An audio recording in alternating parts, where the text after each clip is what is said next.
Hello children, कुसुम ma'am की online class में आपका स्वागत है। प्यारे बच्चों, आज हम 5वीं कक्षा की हिंदी की पाठ्यपुस्तक झिलमिल का पाठ 8 सूरदास के पद को अच्छी तरह से पढ़ना भी सीखेंगे और इसमें दिए गए पद्यांशों की सह प्रसंग व्याख्या करना सीखेंगे। तो वीडियो शुरू करने से पहले एक और बात बच्चों, अगर आपको मेरी वीडियो अच्छी लगे तो इसे लाइक भी करें, अपने दोस्तों के साथ शेयर भी करें और अगर आप अभी तक मेरे चैनल का हिस्सा नहीं बने हैं तो चैनल को सब्सक्राइब भी करें और साथ में दिए बेल आइकन को जरूर प्रेस करें और वीडियो को शुरू से लेकर अंत तक पूरी देखें, क्योंकि आपके एग्जाम में अब आगे जितने भी क्वेश्चन आंसर आते हैं वो सब बहुविकल्पीय प्रश्न पूछे जाते हैं और अगर आप पाठ को अच्छी तरह से पढ़ेंगे, समझेंगे तो उन सभी प्रश्नों के जवाब आसानी से दे पाएंगे। तो देखिए, आज शुरुआत करते हैं हम पाठ 8 सूरदास के पद। यहां पर जो है श्री कृष्ण जो है वो अपनी मां से कह रहे हैं कि मैया मैंने माखन नहीं खाया है। और श्री कृष्ण की माँ का नाम पता है बच्चों, क्या है बताओ, किससे कह रहे हैं वो? हाँ, श्री कृष्ण अपनी माता यशोदा से ये सब बातें कह रहे हैं। सबसे पहले तो मैं आपको प्रसंग बताती हूँ कि प्रसंग को कैसे लिखा जाता है। प्रसंग को हम लिखेंगे कि यह पद्यांश हिंदी की पाठ्य पुस्तक झिलमिल भाग 5 की कविता सूरदास के पद से लिया गया है। इस कविता के कवि सूरदास हैं। इसमें श्री कृष्ण अपनी माता यशोदा से कहते हैं कि हे माँ, माखन मैंने नहीं खाया है। अब देखिए, ये वाला जो पैरा है, सबसे पहले हम इसके सरलाट करना सीखेंगे।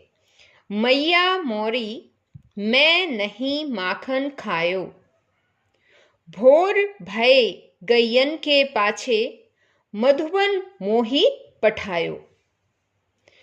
मैया मोरी मैं नहीं माखन खायो, यहाँ पर श्री कृष्ण अपनी माता यशोदा से जो है कहते हैं कि हे मैया मैंने माखन नहीं खाया है। ये बात श्री कृष्ण कब कहते हैं पता है?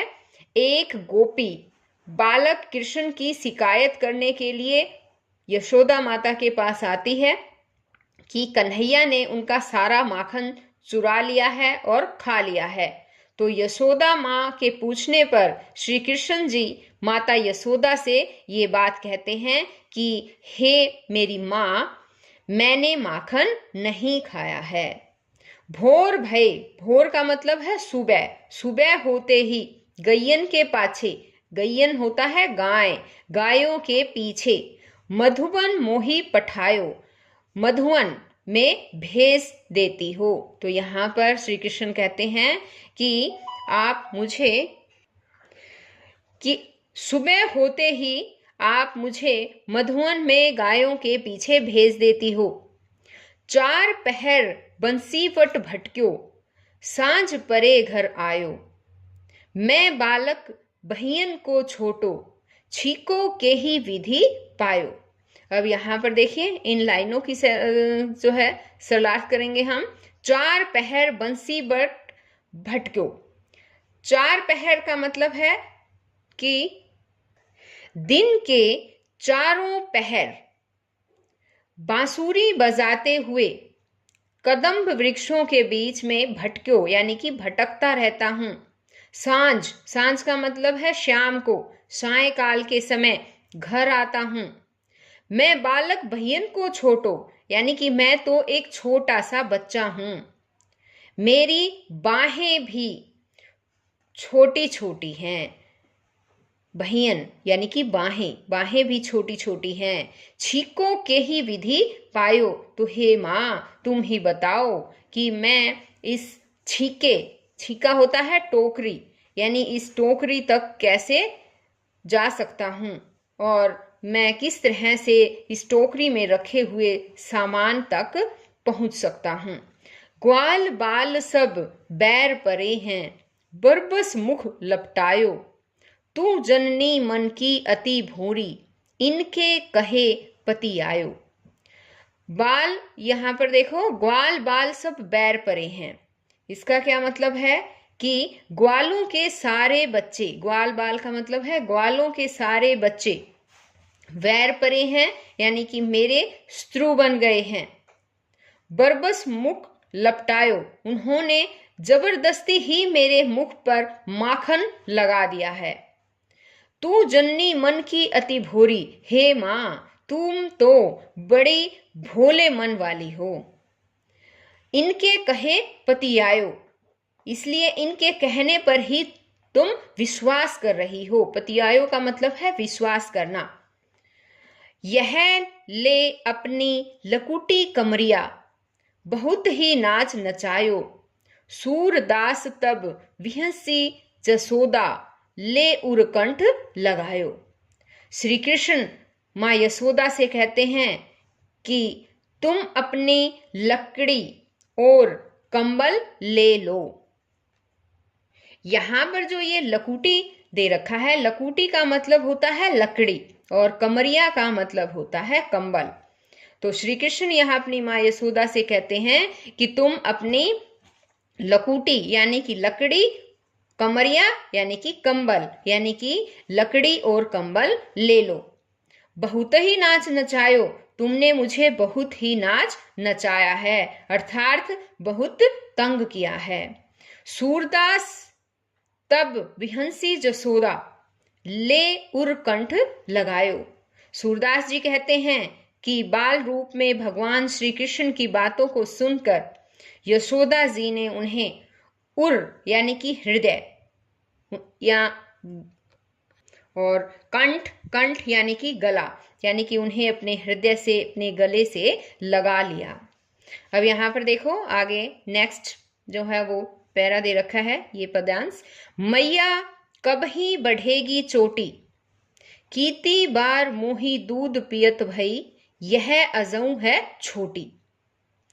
अब यहाँ पर जो है ये दूसरा पद्यांश शुरू हो जाता है, इसलिए यहाँ इसमें भी हम पद्यांश लिखेंगे और इसका ये प्रसंग लिखेंगे, सॉरी, इस प्रसंग में क्या लिखेंगे कि यह पद्यांश हिंदी की पाठ्य पुस्तक झिलमिल भाग 5 की कविता सूरदास के पद से लिया गया है। इस कविता के कवि सूरदास हैं। इसमें श्री कृष्ण अपनी माता यशोदा से पूछ रहे हैं कि हे माँ मेरी चोटी कब बढ़ेगी। तो ये प्रसंग आपको लिखना है अपनी कॉपी में। अब हम इसका सरलार्थ करना सीखेंगे। मैया कब ही बढ़ेगी चोटी, यह सूरदास जी कहते हैं कि माँ यशोदा से बालक कृष्ण पूछते हैं कि हे मैया, हे माँ मेरी चोटी कब बड़ी होगी। कितनी बार मोही दूध पियत भई, यह अजऊ है छोटी। कितनी बार मैंने दूध पिया है, यानी मुझे दूध पीते हुए काफी दिन हो गए हैं, लेकिन ये मेरी चोटी आज भी छोटी है।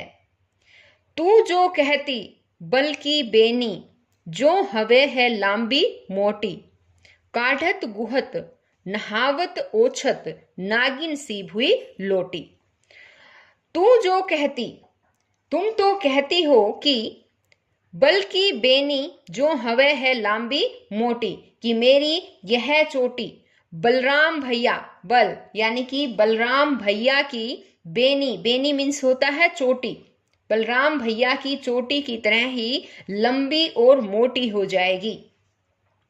काढ़त गुहत नहावत ओछत, नागिन सी भुई लोटी। और यहां पर जो काढ़त दे रखा है, काढ़त का मतलब है स्वारना, गुहत यानी कि गूंथती, नहावत यानी कि नहलाती, ओछत यानी कि तेल लगाते और कंघी करते समय, नागिन, नागिन का मतलब है नागिन के समान, भुई लोटी, भुई का मतलब होता है भूमि पर। यानी कि यहाँ पर श्री कृष्ण अपनी माँ से कहते हैं कि तुम तो कहती थी कि यह गुहत गूंथते हुए, गूंथते समय यानी कि, काढ़त यानी कि स्वारने, गूंथने, स्वारने, नहाने, नहलाने यानी कि नहलाने पर यह नागिन के समान, पृथ्वी पर लौटने लगेगी। कांचो दूध पियावत पची पची, देती न माखन रोटी। सूरज चिरजियों दोऊ भैया, हरी हलदर की जोटी। काचो दूध पियावत पची पची, यहां पर जो है कहते हैं कि तुम तो मुझे मक्खन और रोटी ना देकर, देती न माखन रोटी, इसका मतलब है मक्खन और रोटी ना देकर कच्चा दूध बार बार कच्चे दूध पीने के लिए देती हो। सूरज चिरजिवऊ दो भैया, हरी हलदर की जोटी। यहां पर अब श्री कृष्ण कहते हैं पद के अंत में, सूरदास जी कहते हैं कि श्री कृष्ण और हलदर, यहाँ हलदर जो है वो बलराम के लिए यूज किया गया है। श्री कृष्ण और बलराम की जोड़ी सदा चिरंजीवी रहे। यहां पर देखिए ये लास्ट वाली लाइन मैं एक बार फिर से आपको बताती हूं। सूरज चिरजीवऊ यानी कि चिरंजीव रहे, सूरज के समान, दो दोनों भैया, हरी हलदर, हरी का मतलब है श्री कृष्ण और हलदर यहाँ आया है बलराम के लिए कि जोटी, जोटी मीन्स होता है जोड़ी। तो यहाँ पर पद के अंत में सूरदास जी कहते हैं कि श्री कृष्ण और बलराम की जोड़ी सदा सूरज के समान चिरंजीव रहे। तो बच्चों आज इस वीडियो में केवल इतना ही। नेक्स्ट वीडियो में मैं आपको इसी पाठ का जो अभ्यास है उसमें जितने भी क्वेश्चन आंसर हैं या अदर एक्टिविटीज है वो सब समझाऊंगी। तो बच्चों हम फिर मिलते हैं नेक्स्ट वीडियो में, तब तक के लिए बाय बच्चों।